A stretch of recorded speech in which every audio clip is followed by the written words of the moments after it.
here's a little excerpt for you from later in the video. The whole woke ideology, it's this extreme movement. It's really a hate movement, to be honest with you. It hates white people. It hates Western culture. It hates anything conservative. It's this ivory tower philosophy, this academic philosophy, where everything needs to fit into a perfect category. You know, you're the oppressed or you're the not. You're the bad guys or you're the good guys. It's very childish. It's a big lack of nuance. Hey everyone, how's it going? This is Adam Law once again with a new video for my channel, Wanderings. Today's video is called Why I Am Absolutely Not Woke. And I'm going to talk about my experiences at the University of Toronto and my overall thoughts about how the world is going as far as the progression of the woke, of the left movement, and how that's influencing life. And my personal experiences, really, what I've encountered. If you like my videos, I would really appreciate you to like, subscribe, comment, pass around, etc. If you don't mind, thank you so much. So a couple of years ago, I decided I wanted to get a master's degree, and I applied to the University of Toronto. It's been a known thing that for a while, these institutions have basically become indoctrination tools for a very far left agenda. I had some experiences here and there, I had some professors who, at the beginning of the class, asked everyone to explain their pronouns and talk about themselves, etc. Sort of the beginning of class, as in this is going to be the accepted in class. It's like, even if the class topic was about something that had nothing to do with gender or social issues, nevertheless, it was like the atmosphere was set. But nothing prepared me for this last class that I took at the University of Toronto called Decolonial Ethics and Theology. And as the professor offering the course is the head of my program, people told me that this is a good class to take, very smart guy. I'm not going to mention his name here. I actually don't have a lot of bad opinions about him, but more about the atmosphere and what happened in the class. So you're really not going to get a more woke class than the subject of decolonialism. It started really after World War II. It's this idea about how, as the idea of empires, such as the British Empire, the, Spanish Empire, American Empire, they claim, throughout the world, has basically dissipated, how the effects of colonialism affected other areas of life, such as religion, thought, gender, everything. Decolonialism has basically become this name for this process of getting rid of, really what to say is the white man. To get rid of the white man's ideas from everything. The idea that Europe is this all-conquering, encompassing force that not only enslaved people's bodies and destroyed their cultures, but also said that this way of life, this system of economics, this way of looking at the world, this religion, i.e. Christianity, this is the right way, right? This academic way, this system of knowledge. And the truth is, it has a lot of very attractive ideas there. There is definitely some truth to the idea of decolonialism. But the reality on the ground is quite different.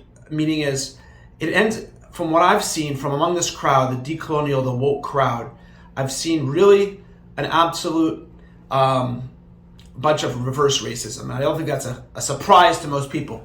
Basically, if you were white, you had to apologize for being white.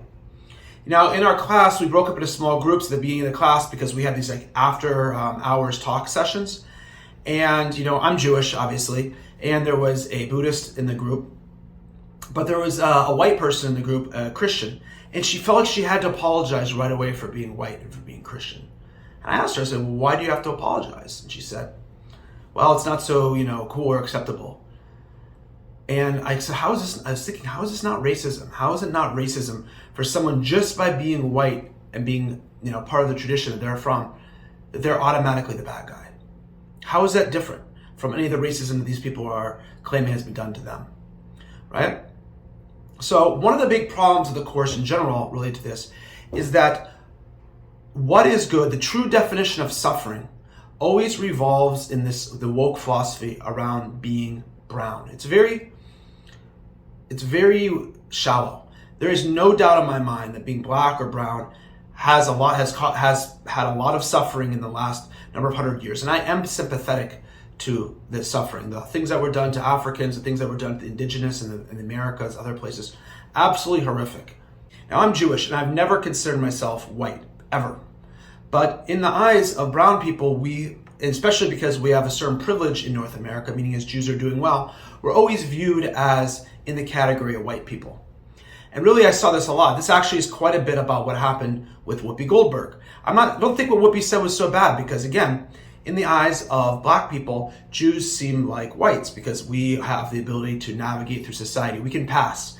If I wear one of these, I'm a Jew. But I can take this off and I can pass as white, right? Even my name doesn't have such a Jewish ring to it. So black people don't have that luxury. So I could see where it's coming from. But it was interesting because about the Holocaust comment, if you remember just a few weeks ago, Whoopi Goldberg had said that what happened in the Holocaust wasn't about race, it was about man's inhumanity to man. And from a person's perspective, an uneducated person's perspective, you could say that. But I think it's really going deeper because now you haven't suffered unless you're black, unless you're brown, then you've suffered. Even my professor, when I did a research for my first paper, I read one of his books. And in the book, he basically also proposed the same idea that Whoopi had said. So I think this idea is going around in left circles. This idea that the Nazi Holocaust was unique because it was the first time that whites did this to other white people. A few weeks before all the backlash on Whoopi, I myself wrote a paper last semester, and in that I told my professor that I thought he was wrong, and that the Holocaust was about race. And there was all sorts of 19th century pseudoscience to prove that Jews were a lower race, they were unhuman, they were undermentioned, not really human, etc. So that's, again, is the bigger problem of what the woke philosophy is. It's this ivory tower philosophy, this academic philosophy, where everything needs to fit into a perfect category. You're the oppressed or you're the not. You're the bad guys or you're the good guys. It's very childish. It's a big lack of nuance. Right? And it will falsify the facts, as in, like what happened in the Holocaust, it will falsify the facts when necessary to push the agenda that only brown and black people are the ones who have suffered. They have suffered, and they've suffered deeply, and they suffer every day. But suffering is a universal human condition, and it's not limited to a color or religion or anything. Every person suffers. It's the universal human condition. That is what's enabled me to be a good psychotherapist and chaplain, healer, is because I can see that what unites all people is suffering.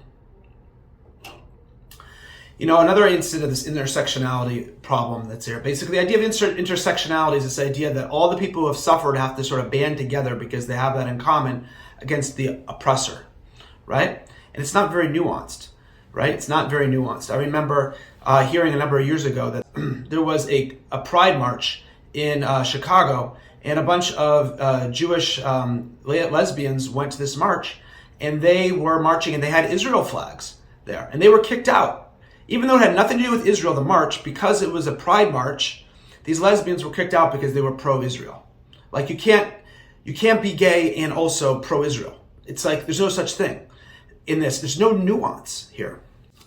So, being a Jewish person and being a strong, proud, religious Jew and a Zionist, I knew at some point in the class there was going to be a point where I felt I had to stand up because I knew that Israel would come up. Because again, in that extremely black-white philosophy of woke ideology, Israel is bad. Jewish religion is nice because historically it's been seen as oppressed by the whites and the Christians. But Israel, that's bad, that's colonial, that's Western, that's a bunch of European, Western colonials coming there, which is complete bullshit. But that's part of their ideology, right? They don't care about the Palestinians, the woke, they just care about putting everybody in categories. So I want to say that this decolonial ethics class was extremely powerful, and it did change my mind and made me see things. But at the end of the class, I felt very dirty. I felt like I had to hide myself. You see, I very much agreed with the rebellion against the anger against all the bad things that have been done to Aboriginal people, have been done to black people.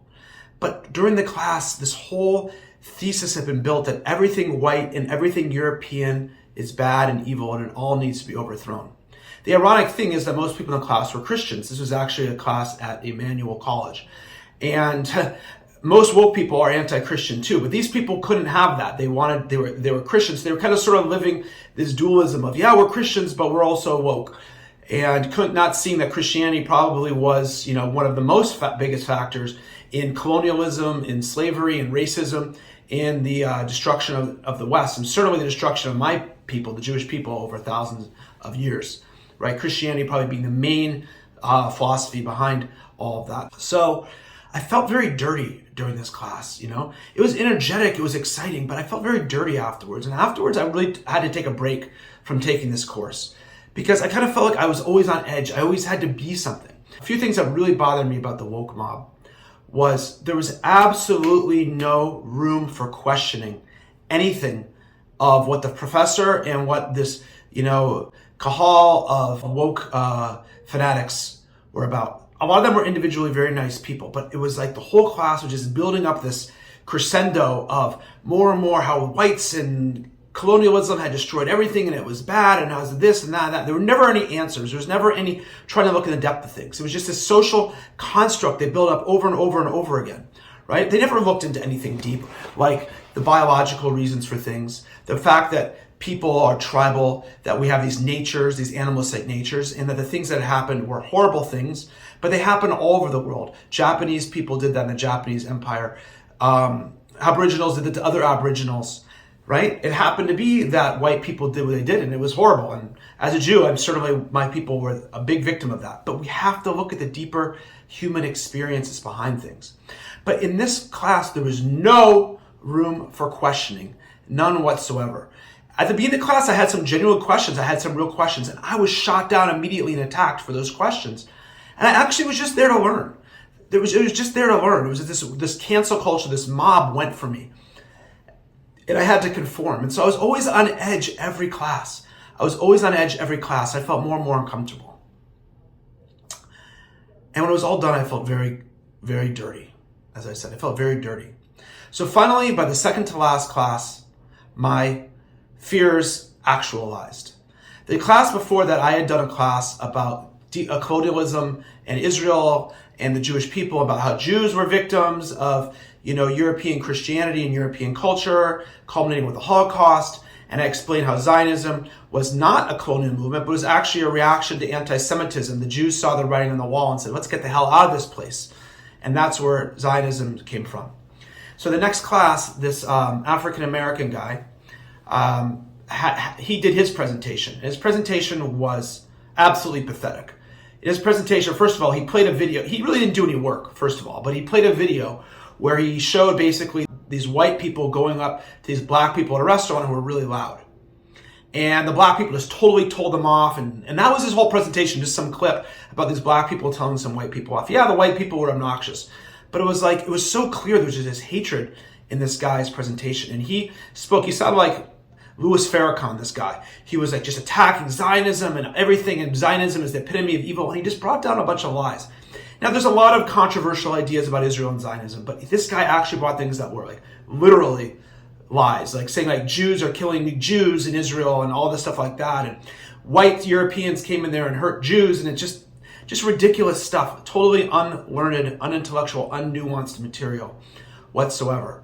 Again, to the foaming mouth crowd. I stood up and I got angry and I argued with him, and he apologized there in class. And then the professor stood up. This is where I was really concerned during the discussion. The professor said to him, to my shock and to the professor's credit, he said, Zionism is more nuanced than that. You can't put all Zionists in the same category. There are Christian Zionists and Jewish Zionists. Now, I don't know whether the professor would have said that if I wasn't there, if I wasn't that Jew who represented every class. I don't know. But in the end, I'm proud of my professor, and it really made me feel good. However, I still felt very unsafe in the class. You know, it's a really crappy word, and my feelings and emotions don't really matter. But the point I'm saying is we need to learn subjects. We need to learn material without the fear of speaking up and our own opinion. University needs to be a place of debate where people could talk about ideas. We can argue about ideas, right? The whole woke ideology, it's this extreme movement. It's really a hate movement, to be honest with you. It hates white people. It hates Western culture.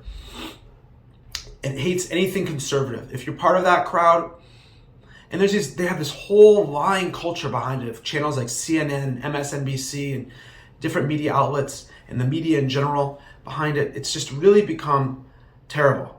Now, don't get me wrong. There's some amazing ideas on the left. Like, I hate racism. I'm very pro-black. I'm very pro-indigenous etc.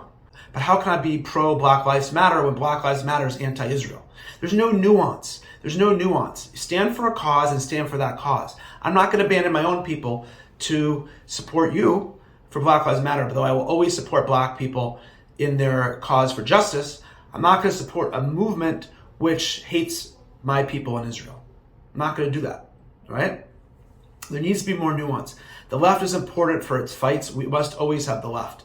As it says in the Zohar, the holy Jewish book of Kabbalah, the left is powerful and important and has its place in the world.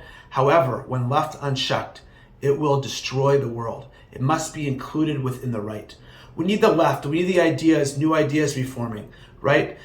Things are getting better. The situation of Black and brown people has gotten better. The situation of Jews in the North America has gotten better.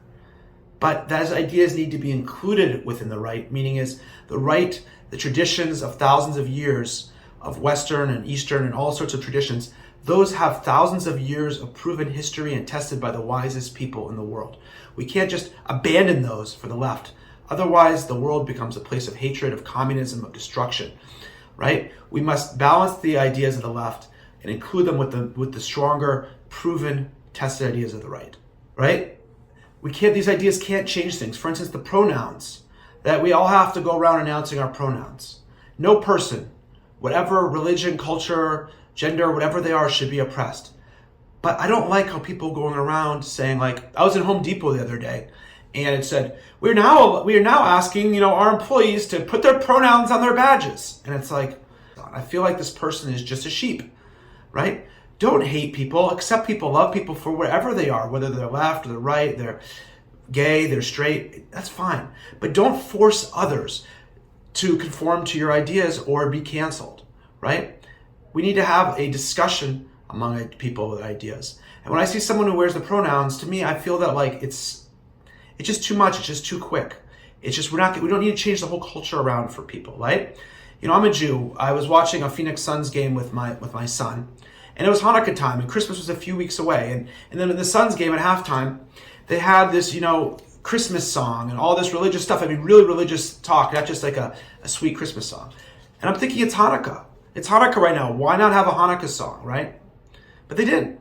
And so it bothered me a little bit. But I dealt with it. I dealt with it because I realized the majority culture in Phoenix is Christian. And that's what they would have been nice if they had a Jewish song. Yeah, it would have. But I'm not going to go around protesting and fighting and stuff like that because of it. When you are a minority, you have to expect that the majority and the majority's opinions are going to win out most of the time, as long as the minority is loved and respected for who they are, freedom of ideas and safety, then we have to accept that fact. So all in all, I feel I learned a lot from my experience at University of Toronto, but I don't know if I like to be in those classes anymore. There's really no free thought going on there. To sum up at the end, one thing that I think a very powerful and very disturbing thing that one of the students said that everybody agreed with in the class was, us as the woke, we are the moral voice in the world. We are the ones who got it right. That is a very, very scary idea, to think that you've got it all right. That is not dialogue. Trust me, the people in the middle and the people on the right, they also think they have it right. Everybody thinks they're doing moral. Everybody thinks they're doing right. The idea is to discuss ideas. If you ever think that you have it right and you're on the moral side, then I'm very sorry. You've got deep problems and you're probably on the wrong side of history. This is Adam Law. Thank you very much. Take care. Please subscribe and like. I'm available. All sorts of people. I'm available for all sorts of people to come, and I will do my psychotherapy and coaching for you. Take care. All the love. Be well.